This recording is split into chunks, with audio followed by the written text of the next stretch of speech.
Russia's tanks in Ukraine may suddenly run out. Warnings are issued in this regard. American shells and ammunition are useful on the battlefield, but so far the weapons provided to Ukraine by Western countries have not had a decisive effect on the battlefield. This is written by the New York Times. Biden's decision made the main difference, not on the battlefield, but among all the other countries that followed his example. Ben Barry, a senior fellow at the International Institute for Strategic Studies, told the New York Times. Analysts say that the influx of Western aid has made it easier for Ukraine to defend its positions, but has not yet had a decisive effect. Since Russia retains a significant advantage in manpower and firepower, the New York Times interlocutors suggested that Russia will continue offensive actions for most of 2024.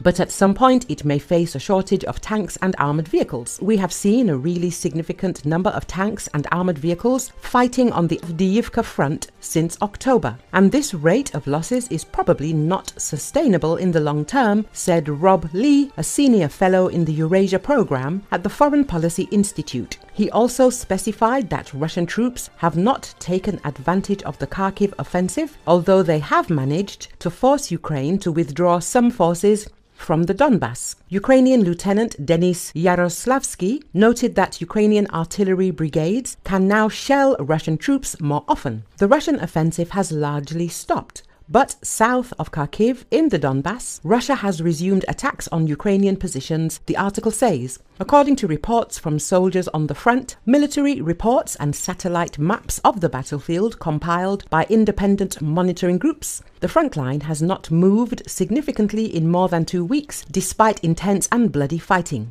Russia is now forced to rely on aerial bombs and longer-range missiles, which are more expensive than artillery shells, the analysts explained. According to Ukrainian commanders, Russian forces advanced about 6 miles into Ukraine before becoming bogged down by more heavily fortified Ukrainian positions. The commanders also said more Ukrainian troops had arrived to contain the Russian advance and that more American ammunition was being delivered to the front lines. Lieutenant Yaroslavsky said Ukraine could hold its current positions by disrupting Russian logistics nearby by striking inside Russia.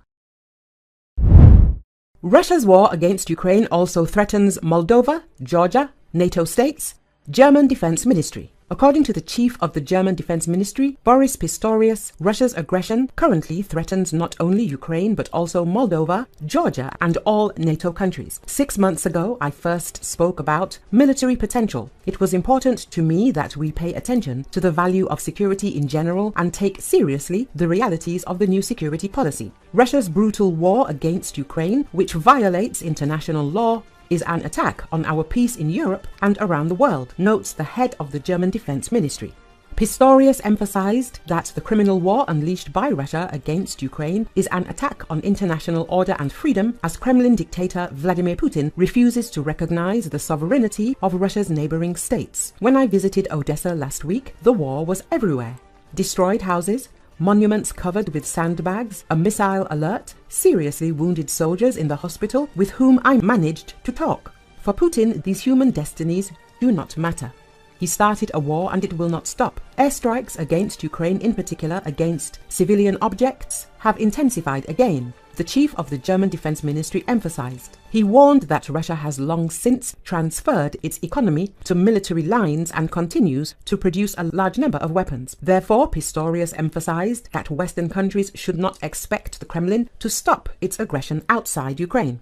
After all, Russia also poses a threat to Georgia, Moldova, and ultimately NATO. This is why we must continue to support Ukraine, ladies and gentlemen. The termination of our support will have fatal consequences in particular, but not only for Ukrainian air defense, stressed the head of the German Defense Ministry. He mentioned Germany's transfer of the third Patriot air defense system to Ukraine and the Immediate Air Defense Actions initiative, which made a significant contribution.